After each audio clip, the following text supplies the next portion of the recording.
Hey, Dream Builders. Happy Sunday. My name is Logan, and I'm a part of the Unicorn Squad.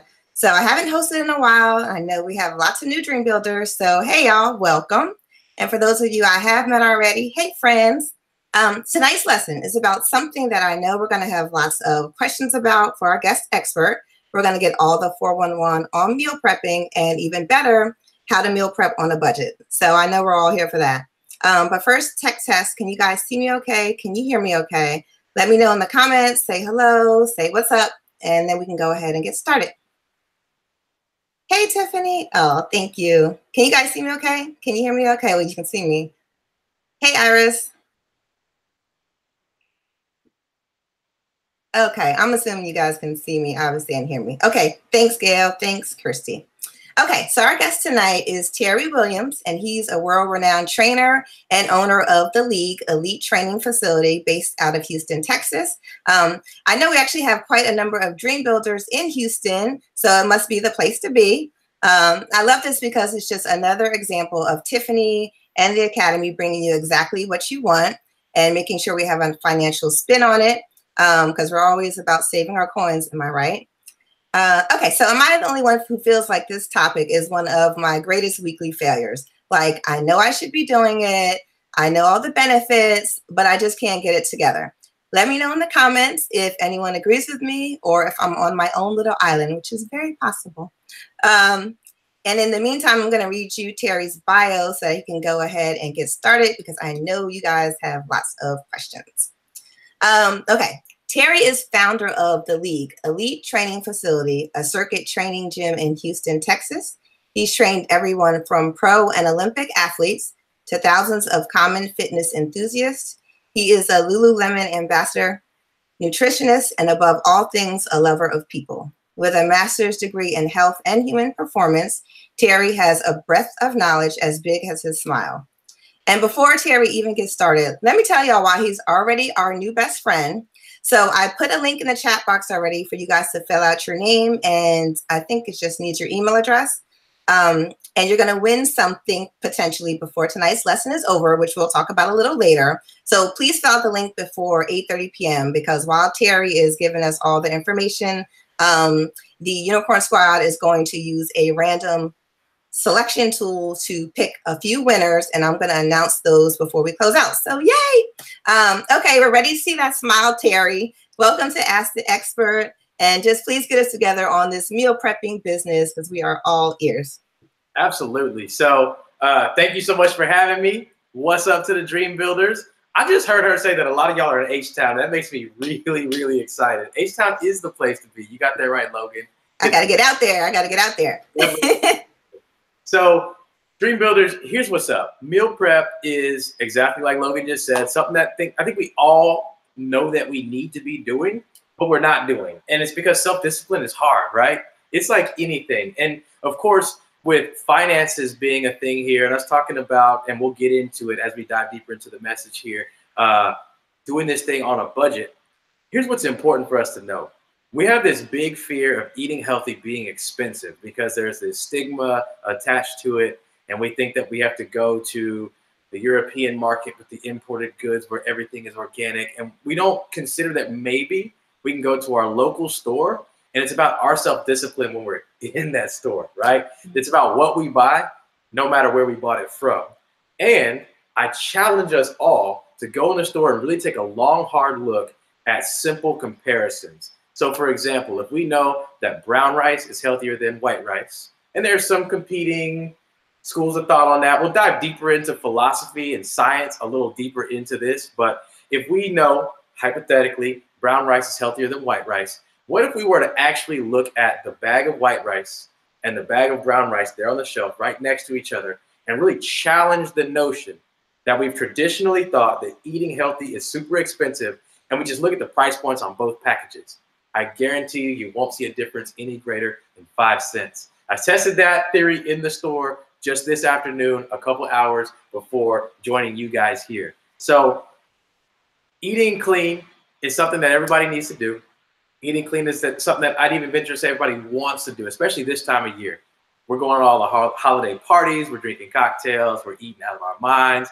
We're looking forward to Christmas. And even though there's a voice inside of all of us that's saying, it's time to start eating clean now, get the head start before the new year gets here, start now. It's like, you know what, let me just enjoy the holidays, leave me be, let me be great. And then in January, I'll get started. I would challenge you with this. Don't let the calendar dictate your goals, because you have the ability to get a head start on them. Your goals do not have the ability to walk away from you, but you have the ability to walk toward your goals. And so if you're moving forward in the right direction, it's inevitable, it's simple, it's a science, it is fact. You're going to hit your goals. And so I'm here to help you break that down by practical means. To give you a little bit of my background, as Logan pointed out, I do have a master's degree in health and human performance. I did sit in the classroom for lots of hours, doing a lot of research, going through a whole lot of science. But here's what I found is that you got to dumb this thing down beyond all the heavy sciences. I'm not one that's going to have you counting your calories every single day, counting your macros every single day. I'm not one who's going to make you go so deep into the details. Here's what I'm going to tell you, because it works for my day one clients who just walk into the gym and are desperate to lose 150 pounds and get free from a lifestyle of obesity. And it also works for my guy who's fresh off of a Super Bowl win. And it also works for my collegiate athlete that's about to get drafted and go into the professional ranks. At a really simple level, although there are nuances and differences and things that different humans need at a really basic level, I've arrived at a point through all this research that I firmly believe with all my heart that this thing can be really simple. And so what I'm going to give you is simplicity. I believe at a really basic level, you need your 3 macronutrients, proteins, fats, and carbs in amounts that are sensible and affordable so you can adopt them as a lifestyle change ongoing. And here's the last thing to that is it's got to be delicious. Yes. I don't believe in things that taste like cardboard. Simply put, just from working with thousands of clients over the past 15 years, I've absolutely discovered what ought to be obvious to us, but seeing it put into practice, you really start to see it in a really apparent way, is that if it doesn't taste good, you're going to quit. Shout out to anybody who can eat things that are unseasoned and bland and taste like cardboard and actually stick to the program, because you have more willpower than me. Me too. I think it's got to taste great. So what I've developed is what I call the Flavor Fuel lifestyle. Wrote a cookbook called the Flavor Fuel Kitchen, which breaks down how you can turn your kitchen and your home into a Flavor Fuel kitchen, giving you the fuel that you need to perform in physical activity and to lose weight so that you can eat clean, train mean, and live lean, but also giving you flavor. And so in short, I don't believe that you should broil a chicken breast with absolutely nothing on it, sit it next to broccoli and call that a meal, and then shun carbs like the plague. Carbs are to your working muscles like gasoline is to your car. Now, don't take that, run with it, and just go eat a hot plate of macaroni and cheese and be like, yeah, some trainer guy told me I need more carbs. It's about picking the right kinds of carbs, whole grain carbs. Now, when you eat simple carbs, they break down really quick, spike your blood sugar level, and they're going to leave you sleepy, cranky, probably bloated, very sluggish, and they're not going to do any good for you. But a complex carb, because it breaks down slowly over time, releases sustainable energy in the body that can be burned off by physical activity, i.e. when you work out, you're using those carb stores. So choosing your carbs wisely and going with whole grains is important. A really quick rule of thumb I like to give, so if you're taking notes, jot this down. And this is a general rule of thumb, but if it's brown, take it down. If it's white, something ain't right. Uh-oh. We're talking. Who is Terry preaching to today? We're talking refined carbs versus carbs in their raw form, naturally occurring. So white rice, for example, is rice that once was brown rice and the nutrients were sucked out of it.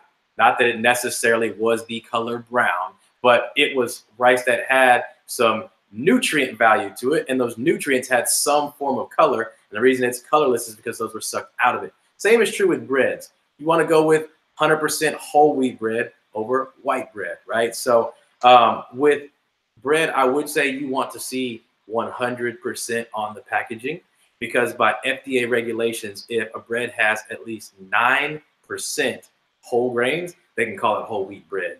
Now, you don't want something that's 91% bad for you. So go for the 100% whole wheat bread, and that's going to be your guarantee that what you're getting is the goods, right? Oh, okay. I was always wondering what that difference was, or why, you know. Okay, so 100%, got it. You're getting 100%, you're getting a guarantee. Mm-hmm. So you want to definitely keep your carbs clean. Whole grain carbs are going to be for your working muscles exactly what gasoline is for your car.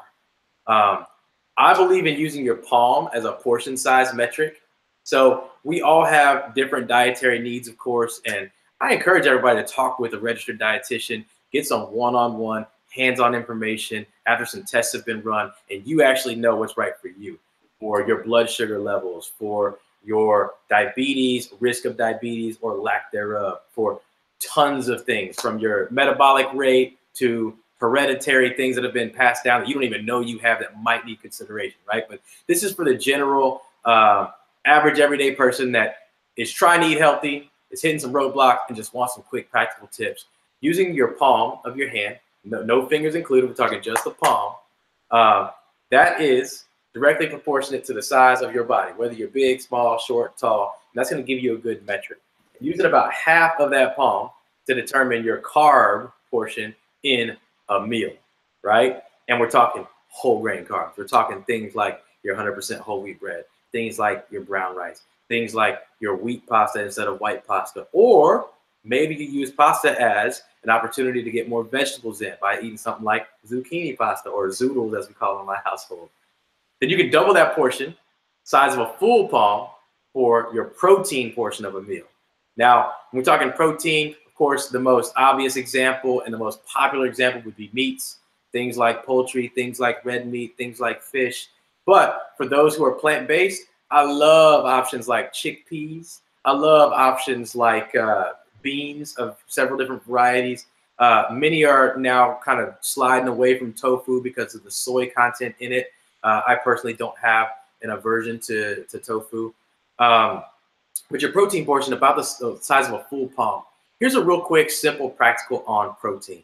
Think with me here, and we're talking generally, but the fewer the legs an animal has, the leaner its meat is going to be. Wait a minute. Say that again. Say it again. All right, I got you. So the fewer legs an animal has, the leaner its meat will be. So think with me about fish, for example, right?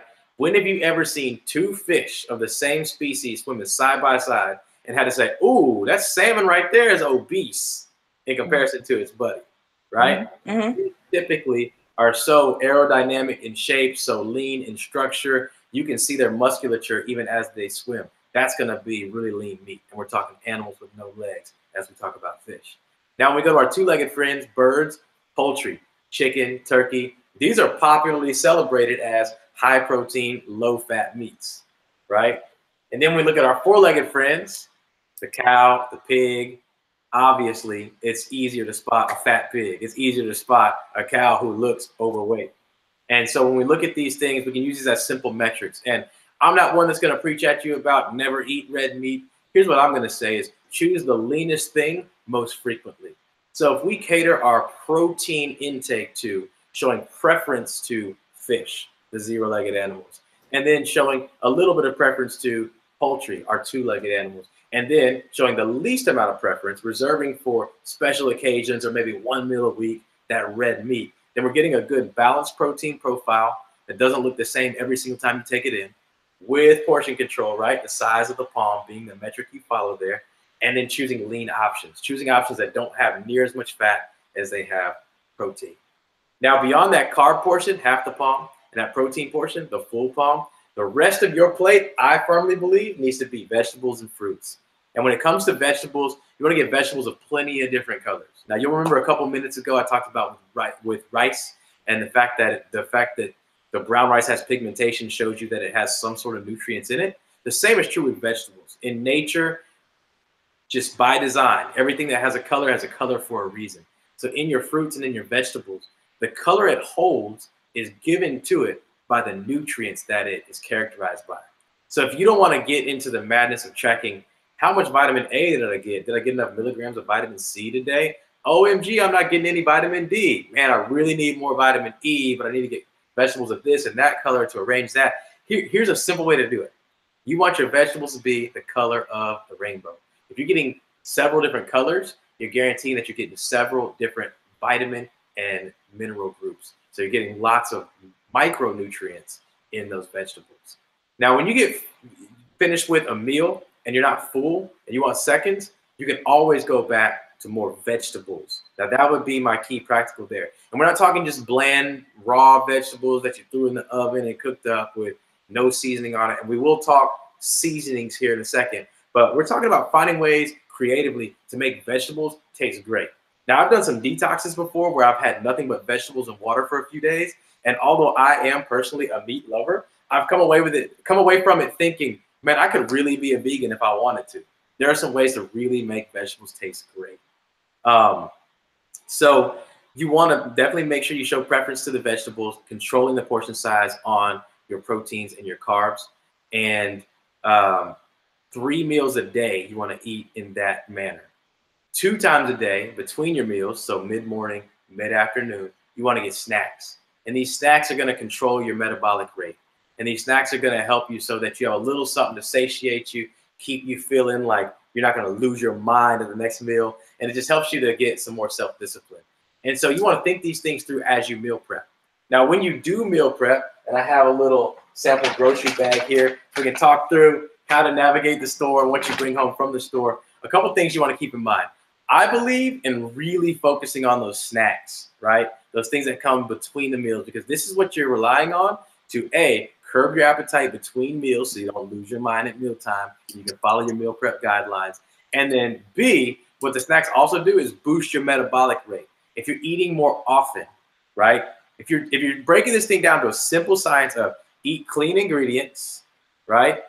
Eat small portions and eat often, then you're putting more and more logs in the fire. Think about your fireplace. Those of you who don't live in H-Town, who have the luxury of having a fireplace because it's actually cold. How when that fire dwindles, you want to put more logs in the fire and it spikes that fire. When you put more calories in your body, not at an uncontrollable level, but at a strategic rate, you are putting more logs in the fire so your body begins to burn more calories. It boosts your metabolic rate. You lose weight faster. So one thing I love for snacks, skinny popcorn, right? So I'm not going to preach at you about what's in it. I want to just read straight off the back of the bag as you're seeing the front of the bag.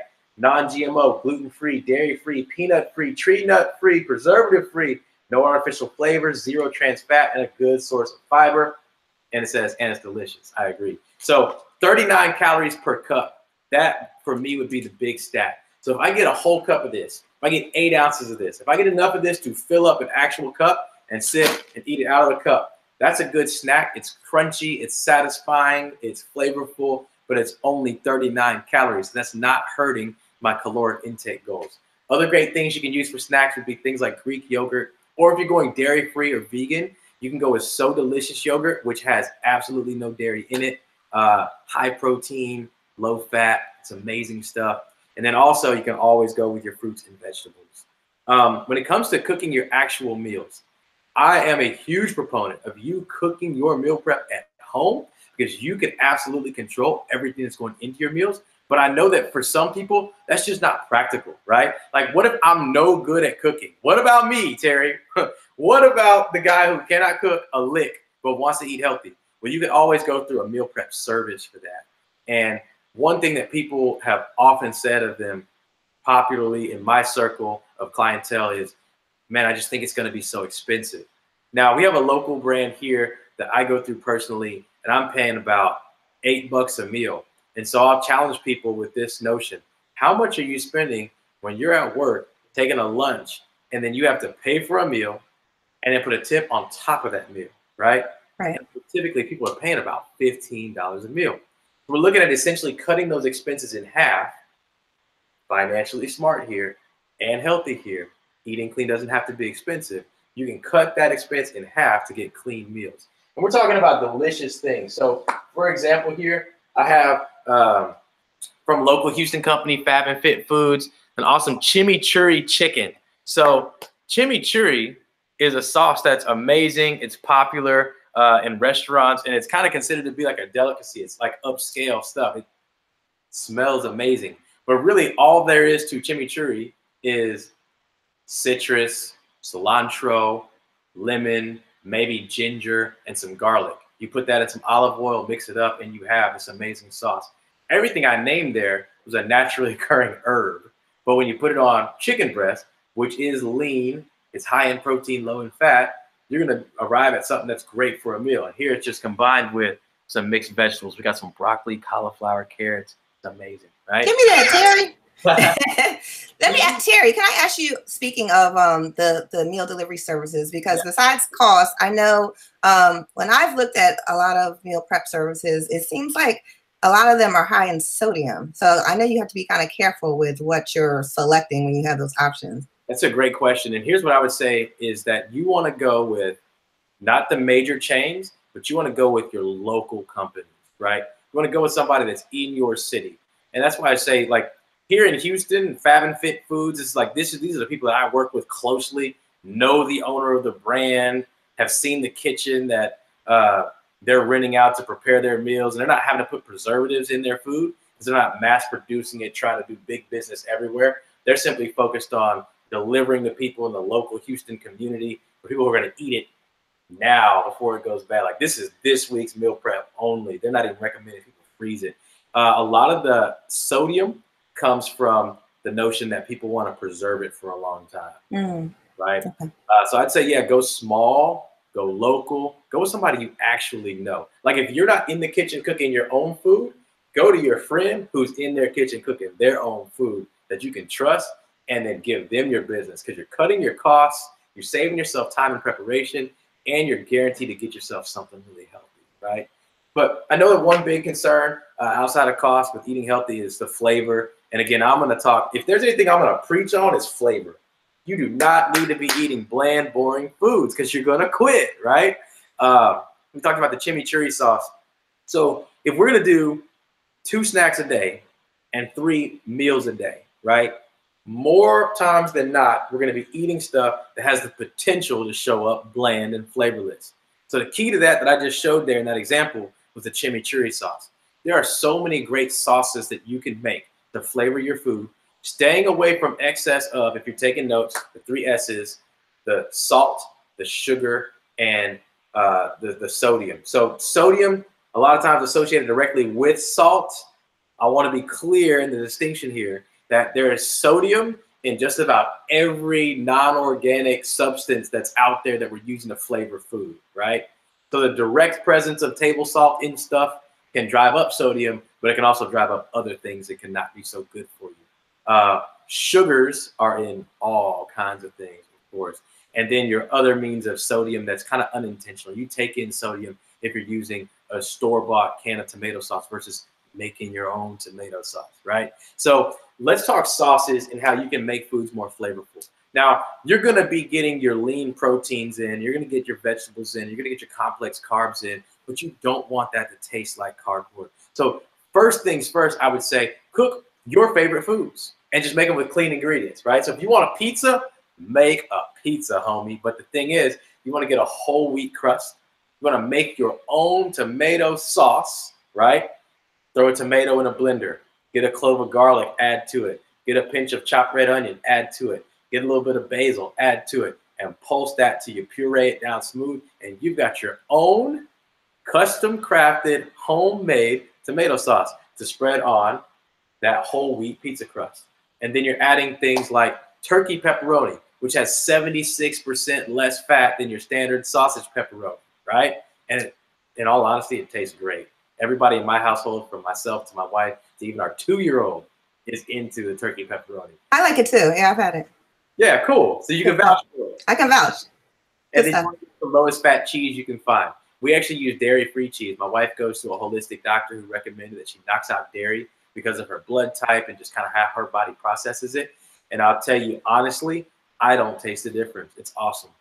I don't put a special dietary emphasis on being dairy-free, but because it's a restriction my wife faces, it's something I've adopted for our household, and I don't feel like I'm missing anything. So it's improving my digestion, it's cutting my calories down. I'm still eating a very delicious pizza, right? So you want to find ways to cook popular things, things that you love, and just with cleaner ingredients. Because your taste buds, if you can fool your taste buds, you can fool your body, right? If it's delicious, you're going to eat it. And so you might feel as if, man, I just took down a delicious pizza. But your body feels like, man, I just took down 100% whole wheat quality carbs I can burn off for my next workout, a sauce that was made of nothing but fruits and vegetables, lean turkey meat, and some dairy-free or fat-free cheese, right? And you can even go the extra mile. This is something that I do, is I'll hold a handful of kale and spinach leaves, and I'll hold some kitchen scissors, and I'll chop away at it so that we get little tiny crumbles of leafy greens all over the pizza. It's not big leaves in a bowl where I got to call it a salad and think about leafy greens. It just happens to be present in my food. I'll follow that same principle for things like chili. I'll follow that principle for just about anything I make. I'll mix it into burger patties. If I'm doing like a turkey burger, I'll chop up some mixed greens and sprinkle it throughout. So I'm getting all those nutrients that I would get from my leafy greens without having to actually do the mental gymnastics of, okay, I got to sit here, miss out on a hot meal, and eat a salad. I'm eating something delicious, but it has the nutrients in it. Terry, you're playing. Don't play with us. So you're telling us we can have healthy pizza. Absolutely. It's affordable also because we're not paying for, Pizza Hut or that kind of thing. Exactly. So and eat good. If I go get my ingredients at the store, I'm looking at about $4.38 per pizza. Hello. Ordering from Pizza Hut, and then I'm paying, after I order the pizza, pay the tip, $16 for something that's gonna make me sluggish, sleepy, grumpy, fat, right? And so it's just all about being smart. Other sauces I want to bring to mind: guacamole. Guac is like the most famous sauce in the world. We love guacamole. American culture enjoys Tex-Mex. Guac is a staple in that. So guacamole, if you're going to go buy it somewhere, it's loaded with sodium and probably sugar too, because they're aiming to make it flavorful. But you can make a very robust, flavorful guacamole with nothing but fruits and vegetables. Your avocado, your tomato, fruits. Your onion, your garlic, your cilantro, your optional jalapeno, all vegetables. If you can mix these things, blend these things, chop them down to the consistency of mashed potatoes together, essentially pour some pico de gallo into some chopped avocado and mix it, you've got a homemade guacamole. Now, to buy an avocado at the store and to buy a case of untainted pico de gallo at the store, we're talking cents, not dollars, but cents. Financially effective, and it's going to make your clean eating foods so much more tasty when you can get a big old heaping dollop of guacamole on top. The same is true with sauces like salsa, where you're essentially taking a tomato, maybe even an an oven roasted salsa. So one thing that I'll do is, instead of just taking the raw ingredients, I will put tomato, a large pepper, jalapeno, maybe poblano, some onions, some bell peppers into the oven, and at a high heat until it's all wilted, slightly charred, a little bit brown. And then I'll put it into a blender and make my salsa. So I get a little bit more of that robust, kind of earthy, that smoked kind of chipotle flavor on the salsa. Salsa is another great thing. You can store in plastic Tupperware, pull out of the refrigerator at your office and pour on your meal prep after you've heated it up. To add some flavor, to help the texture, moisten your meats, tenderize things so that it's more enjoyable. If you're more into the cultural infusion of things, if you're anything like me, curry sounds like a great idea. I'm all about taking curry, Madras curry, like Madras yellow curry powder. You mix this in with some coconut milk, which is high in fats, which are good fats, omega-3s, omega-6s, blended in with this. You don't have to add a lick of sodium, and it's amazing. So to talk about salt in your sauces, though, because I know people want savory, you want flavor. That's what we're really talking about here. Saving money, eating clean, and making it taste good. Right. One hack you can do, and I learned this from the holistic doctor that my wife is seeing, is that you can take Himalayan pink salt. So this is not your standard white iodized table salt. Himalayan pink salt, your body metabolizes that sodium in an entirely different way and gives every molecule of sodium a job in your body. It goes to work for your good. If you take that pink Himalayan salt and you sprinkle it over your food after it's been cooked, not cooking it into your food, but after it's been cooked, you're gonna get that crunch of salt crystals. You're gonna get that flavor and that satisfaction you get out of salt. But what you're also going to get is this bomb of macronutrient absorption. And it's going to help to hydrate your body. It's going to help to break all of those complex proteins and complex carbs down, so in a way such that your body absorbs them better and puts them to use better. And so that's another win for flavor. So I think that's like a huge thing, because there's nothing worse than like having something bland. And then when it's bland, even if I make something like, you know, boneless, skinless chicken tenders, then I want to put like barbecue sauce on it or honey mustard or something loaded in, you know, sugar and sodium, salt. But if you make your own sauces, you right. Another great way to do it is with natural herbs and spices. Think about things like ginger, things like turmeric, things like coriander. These are things that not only taste great, and I have an example right here with me. This is a turmeric powder. This is from 9 Essential, another local Houston brand. The kind of thing where I know the owner, like could go visit his house, right? And I'm all about that. Locally sourced stuff is great stuff. But turmeric, I'm gonna read some of the benefits here.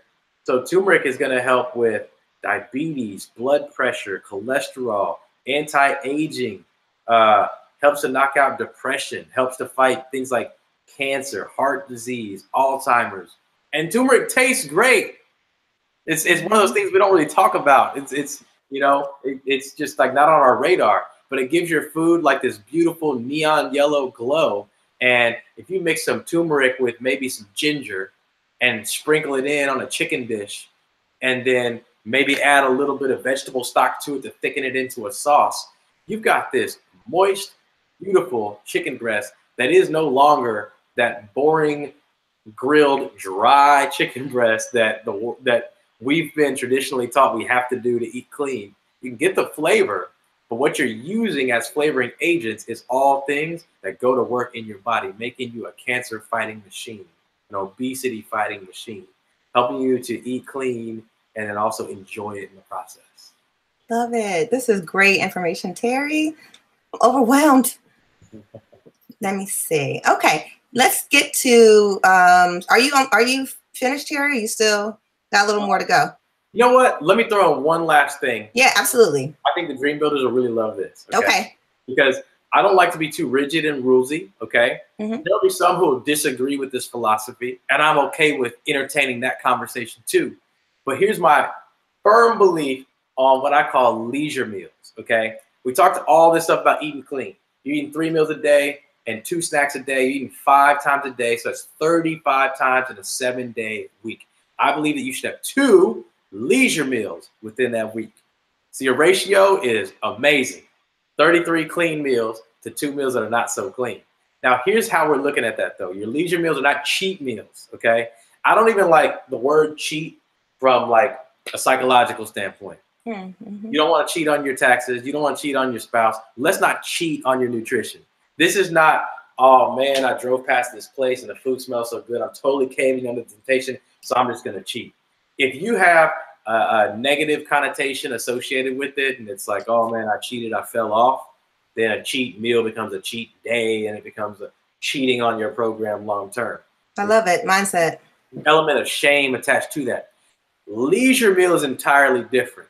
If I look through my calendar here nutritionally, I'm going to see where I've made a note that Wednesday nights, because that's my most chaotic and hectic day of the week, is a leisure meal night. And then Saturday afternoon, I get a leisure meal as well. Now, I'm eating 33 clean meals and 2 leisure meals per week. My ratio is flawless. In those leisure meals, what I'm not doing is going above and beyond on portions, but I'm able to choose what I eat within those portions. So if I'm still not exceeding the size of my palm on my protein, size of half my palm on my carb, right? But I am getting to choose to have chicken wings with the fellas on Saturday while I watch my Texas Longhorns play college football. Mm-hmm. And then it's something I planned to do, right? Not something I'm sidestepping my program to do. Here's the reason why, and I'll do this real briefly, we can get into the questions round, but here's the reason why. It's not about what you're doing in that leisure meal as much as it's about how you enhance your time outside of leisure meal because the leisure meal exists. This is fact. This is just simple science. You're going to perform better at what you're supposed to do and the times you're supposed to do it, when you know in your back pocket, you have the opportunity to sidestep it when the time is right. You're not in this rigid rules prison nutritionally. You're in a state of freedom and you're choosing to do the right thing. And then also, so like as long as you are actually, you know, able to stick to that 33 meals, one or two leisure meals isn't going to, you know, derail you. Exactly. And so that makes room for things like, you know, I get questions all the time about like, oh, what do you do about the holidays? Man, that's my leisure meal right there. On Christmas, I'm going to absolutely enjoy myself. And there are some times where you're going to get a little bit more free with your portions, and that's realistic, and it happens. That's not something to beat yourself up over. I think that you should give yourself a little bit of grace on that in the context of leisure. Ultimately, if all the other wheels fell off and you had no control over what you did in your leisure meal time, the fact that you're getting 33 clean meals to those 2 leisure meals, that proportion is a winning ratio. And I've seen people eat by those means, and they not only save money, not only eat healthier, but they also enjoy it. When you fall in love with the process, the results come. Love it, Terry. Love it, love it, love it. I'm overwhelmed. Okay, let me get to some questions because I know there are a lot. Where can I start? Hold on. Let's see. Oh, CC Boo 98 says she loves zoodles. I've never had zoodles. Zoodles are great. You softly boil a zucchini, and then you don't even have to have one of those fancy spiralizer machines to make it into noodles. You can take a softly boiled zucchini, run a fork through it, and it'll fall into strings straight onto your plate. And it's hot, and it has the texture and consistency of spaghetti noodles. I'm going to have to try it. Tiffany Dugan says, do you agree with using, well, it sounds like we don't have to. This was at the beginning. She said, do you agree with using portion plates? But it seems like we have a system where we don't have to do that. Yeah, so I don't think anything is wrong with that. Ultimately, I won't speak ill of any program, process, or philosophy that's driving people toward making healthy decisions. So if a plate that is designed to help you with portions works for you, that metric is strong, and you're able to commit to it, and it enhances your discipline, I'm 100% for it. I'd give the same answer to people who say, hey, what about keto? What about paleo? What about vegan? I want you to stay true to your convictions as long as that enhances you. Now, if you tried keto because a friend recommended it and it's torture for you, it's not working, and you are tempted to quit every day, then I'd say maybe you rethink that, right? But if you're in a good zone with something that works for you, I say roll with it, even if it doesn't agree with my nutritional philosophy, because ultimately my goal is to see you win, not to preach at you about what I believe in, but to see you win. But I'm happy to give some tools that are practical to help people win. Awesome. Hopefully that helped, Tiffany. Latasha says, is it true that you cut carbs, your body will have withdrawals? I eat a lot, so I got trouble coming. If you cut carbs, your body will have withdrawals. Is that true? So short term, the answer is yes. So here's the thing. Vegetables are carbs. We don't call them carbs. We don't celebrate them in American culture as carbs. We are definitely looking at the pasta, the rice, the bread for our carbs, right? But the reality of the matter is that vegetables have a very complex form of carbohydrate that breaks down slowly and gives you sustainable energy throughout the day. As I mentioned a little bit before, I just recently came off of a detox. And in that detox, all I could eat was vegetables and water for a few days. And here's what I found. The first day, I absolutely felt groggy and this heaviness of, oh man, I just really wish I could get some carbs, right? Second day, it felt a little bit better. By that third day, my body was programmed to accept the fact that vegetables are my carbs. And I felt this huge resurgence of energy. I mean, to the point that I'd hear other people after lunch talk about how they were just sleepy and full and lethargic and grumpy and heavy and slow. And I'd be like, I can't relate to any of that. I want to take off for a 5-mile run right now. So if you trust the process, make the right decisions with your carbs, still taking in some heavy carbs, but complex, whole grain carbs, and then relying on vegetables for the rest of your carb needs, you'll certainly find that over time, it pays off. You can get your body into a good rhythm where you look to that as your source, and you'll have sustainable energy. It's temporary. So I say fight through that. Fight through it. I have to apply that myself. Okay, folks are loving Skinny Pop, so you have some folks who can vouch for that. Tyvee asks, what about different nuts for snacks like walnuts, almonds, cashews, etc.? Or I guess just in general, other healthy snack recommendations. Great. So here's my thing with nuts. I think nuts are one of those things where people get a little too rulesy for my liking, right?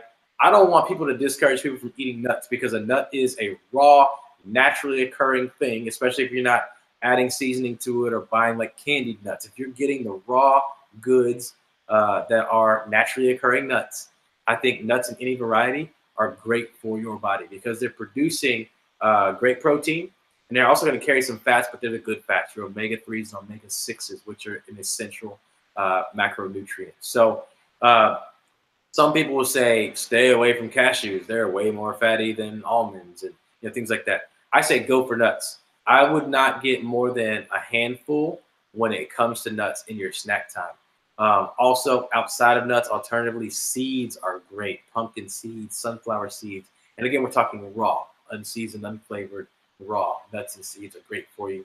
You can always turn to more veggies in your snack times, although I know that because we're focusing on veggies in meals, you may not want to do it at snack time. You can always go for that Greek yogurt. You can always go for things like Skinny Pop. There could be other things that are off my radar that are worthwhile to consider as well. As long as you're not taking in all that salt and sugar and preservative sodium. Awesome. Speaking of Greek yogurt, is there any brand that you like? There's some folks who are saying they haven't acquired a taste for it. Greek yogurt, I'm no brand loyalist with Greek yogurt because Greek yogurt is so high in protein and so low in fat. It either has no fat or like half a gram of fat per serving. It's healthy in general. So if you can find a Greek yogurt that you like, I say go for it. Just try a few out. You may have not, found the one that suits your palate. Barb, she says, I work out often, but I want to gain weight. What can I eat to prevent gaining the wrong fats? Okay, cool. So Barb, I would say for you want to eat more calories for sure. You want to get more calories in, but you got to make sure those are clean calories. So in other words, you don't want to buy into the mindset of quote unquote bulking, where people are like, oh, I can eat whatever I want to. I'm going to eat like trash because I need more calories, so I'm trying to gain weight. You want to feed the results that you seek. So you're working out hard, you're lifting weights, you're trying to gain more muscle mass. What you're going to want is more protein, less fat. You'd increase your protein portions for sure, increase the size of your meals generally. So for somebody like you, Barb, that's looking to gain weight, maybe you distort those portion sizes we talked about with the palm to something a little bit larger because you need more calories in general. You're burning some calories while you're working out, even though your calories are tailored toward gaining weight. You need to get in more calories to help you reach that goal. But you're going to keep those calories clean. You're eating the same clean stuff we talked about in larger quantities. Because the moment you start to eat sloppy, your body's going to look sloppy. Everything that you eat, and this is for not just Barb, but for all the dream builders out there watching, what you eat is going to look on your thighs like it looks on your plate. Lord have mercy. If it's creamy and sloppy and loose, there's that, right? So like ranch dressing is the consistency of cellulite, right? People sometimes look at my food and be like, man, that looks dry. Well, see the way these abs are set up, right? Yes. For them to look dry, right? Anyway. Love it as I throw out my blue cheese. Okay, Barb, hopefully that helped you out. Let us know how that goes. Let's see. Linda asks, how long can you keep sauces after you've made it? If you're making homemade sauces, I would not keep it for more than I'd say about 4 days in the refrigerator. If you're going to go beyond 4 days, maybe you consider freezing it to continue its lifespan. In the freezer, I wouldn't let it go more than like 2 months. But I would say keep them fresh. Keep on cranking out those sauces. That's the easiest, quickest thing that you could make. It takes a while to cook meats. It takes a little while even to steam vegetables. But sauces, you're typically taking raw ingredients, mixing, blending them, and you're done. Awesome. Tiffany asked, do you like air fryers? What are your thoughts on the air fryer? I know those are super popular these days. I honestly have never used an air fryer. I have clients who use air fryers, and I'd be interested to ask them and get more information. I don't want to give you the wrong answer, so I'm sorry if I'm not super helpful on that one. But yeah, all good. You'll be in the Dream Builder group. We'll be hitting you up. Okay, what are your thoughts on Irish sea moss? I don't even know what that is. Irish sea moss, yeah. So that is, see, now here's one of those things again where it's been competing schools of thought, but because it's a naturally occurring substance, I say go for it, do it. It's good for you. I want to elaborate on that just a little bit and talk fruits, because that's another thing that people have put this doom and gloom on. Fruits have way too much sugar. Sugar, yeah. Fruit. Now, there is a line to be drawn. If you are pre-diabetic, diabetic, or have a risk of becoming diabetic because of blood sugar issues, then you do need to control sugars at all costs. So I'll give it that preface. But in the absence of blood sugar issues, you can eat fruits because it's got pure, clean, naturally occurring organic sugars. It's entirely chemically different from processed sugars. Eating an apple is different from eating a Snickers, right? So my son, I'll give him Sour Patch Kids, but it ain't the candy. What I do is I'll take raspberries, frozen grapes, big chunks of pineapple, green apple, put them all in a bowl together. We eat on that. I mean, he's being trained at an early age, like this is your candy, this is your source. When you have a sweet tooth, we go get fruits because it's super, super high in so many nutrient categories. And as long as it's different colors, right? We're getting different flavors as well as different vitamins and minerals. Love it, love it, love it. Karen says, what are some healthy items to drink apart from water?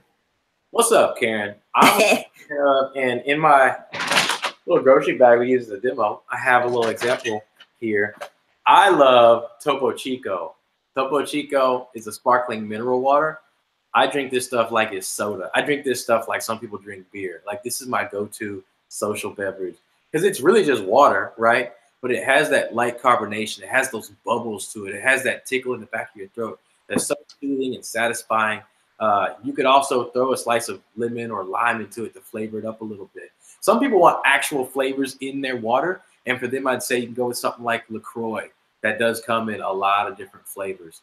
You can drink juice, but I would say drink the juice of an actual fruit versus buying fruit juice at the store, because that's where you get into your added sugars, one of those key factors that we want to eliminate or at least greatly reduce. And so getting a juicer machine in your home, you can throw fresh fruits in there, juice it down, and get the actual liquid substance from those fruits as an organic clean juice. If you drink sports drinks, I recommend Body Armor, okay? So Body Armor is like the new aged sports drink, entirely different from something like a Gatorade. So for example, this is a Body Armor Light. So what we drink in my home, it only has 20 calories per serving, and it only has 3 grams of sugar per serving.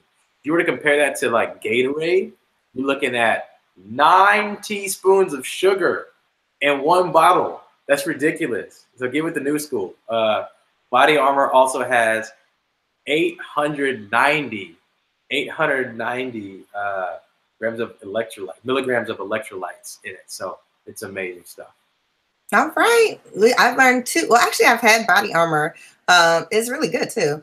Yeah, but that other one, can you spell that? Because we couldn't really see it on the screen. I haven't even heard of that. Topo, what is it? It was Topo Chico. Topo Chico. Yeah, so Topo Chico is a mineral water. It's made in Mexico. It's amazing. I mean, if you drink Perrier or San Pellegrino, you get the idea. It's just a mineral water. Topo Chico is more crisp, has more bubbles. You feel it a little bit more in the back of your throat. For some of you guys, that matters more. For me, I'm one of those guys. I want all the carbonation, none of the junk. So instead of drinking a Pepsi, I'll drink an ice cold Topo Chico, and I'm in my element. It's amazing. Thank you. Okay, I'm gonna put down Coca-Cola. Okay, so folks are asking, what are your thoughts on protein shakes, smoothies, that kind of thing? Recommend or sure. Be careful or what? So I would say be careful. I don't fully endorse and recommend it as an everyday practice, but I'm also not going to tell you to run away from it. Here's the thing. Ultimately, it just comes down to what's in it. Clean ingredients are key.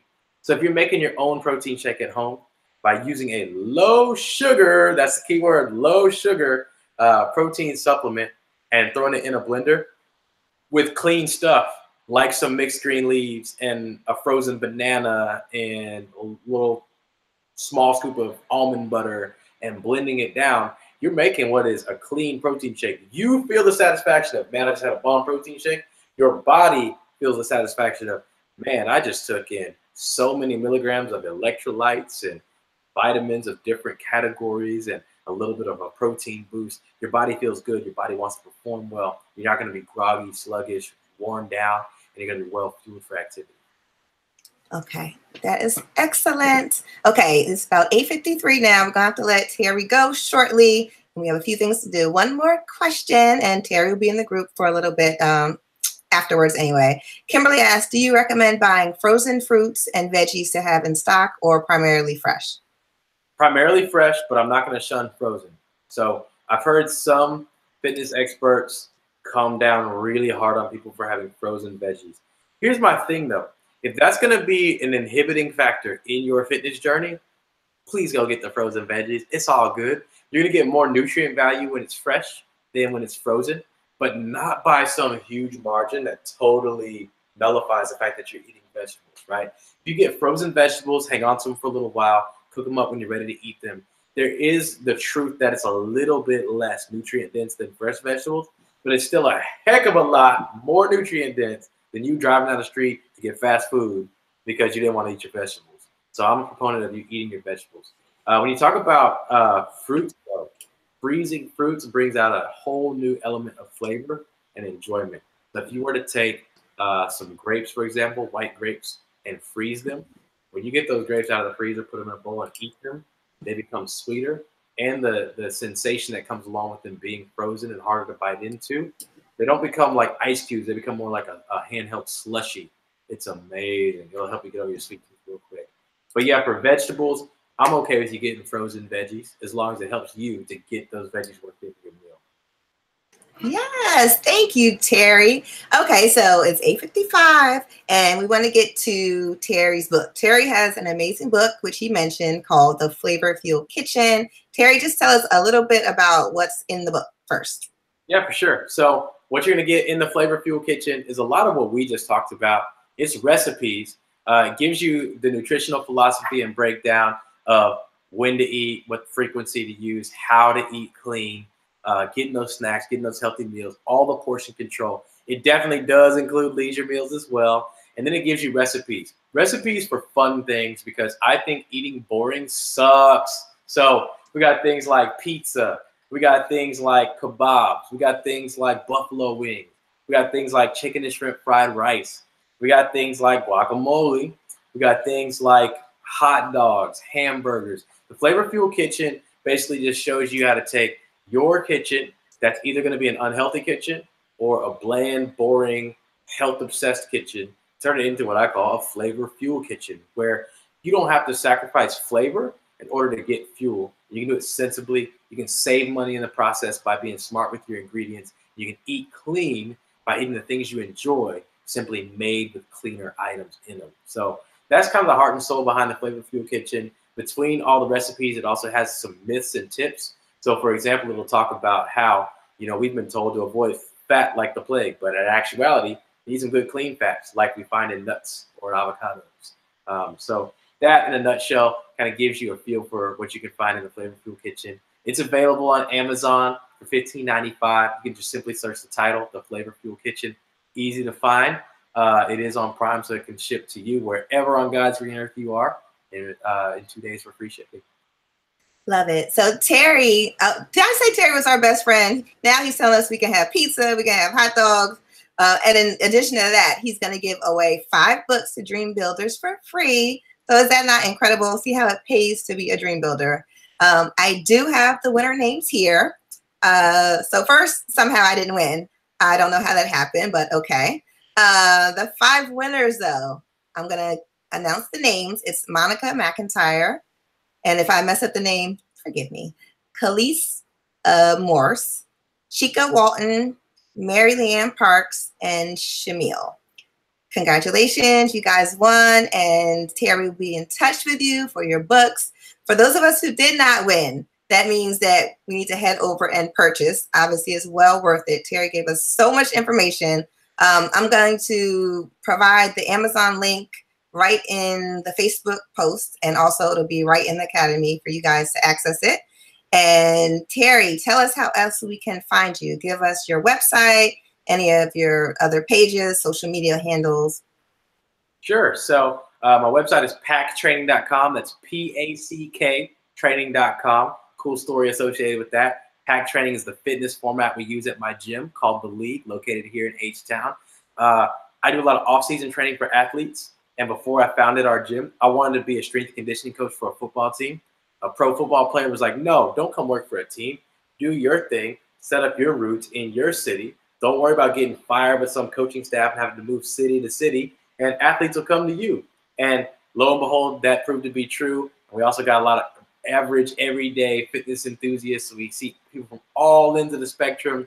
And when I created my group exercise format, I based it on what I was doing with my pro athletes. And we were doing power, aerobics, and circuit training. That's how we came up with the name Pack Training. So easy to remember. The website for my gym is packtraining.com, PACK training.com. And then the best way to connect with me on an individual, personal level, kick it with me, be my homie online, follow me on social media, Instagram. I'm addicted to it like we all are. Terry the Trainer, really easy to remember. There's no underscores. There's no punctuation to it. It is simply my first name, Terry, Terry the Trainer. So holler at me on Instagram, Terry the Trainer. I look forward to doing a lot of dream building with you guys over time. And I give you my pledge to just be totally accessible and available. So if you want to shoot me a DM, ask your questions, feel like you didn't get your question answered tonight, or a new question arises 3-4 weeks down the road as you're applying these tips, give me a holler and mention that you're a dream builder, and I'm happy to follow up with you and just help you in any way I can. Love it, Terry. And just remember, guys, Terry is an official dream builder now, so he is going to be in the group forever. So you can connect with him on there and find out more about his services and other expertise. And if you're in Houston, make sure you stop by, go check out the gym, go see him, say hello. So it's 9 o'clock. We're going to now, you guys know, we're going to switch over to the Facebook side. There should be a post now. You guys can continue. I know I didn't get all the questions, but you guys can continue to ask him some questions. And the link for his book is going to be on there. And make sure you tag Ask the Expert, no S, and we will see you over there. Terry, again, thank you so much for all this information. Absolutely. Thank you so much for having me. This has been fun. Thank you. Okay, guys, we'll see you on the Facebook side.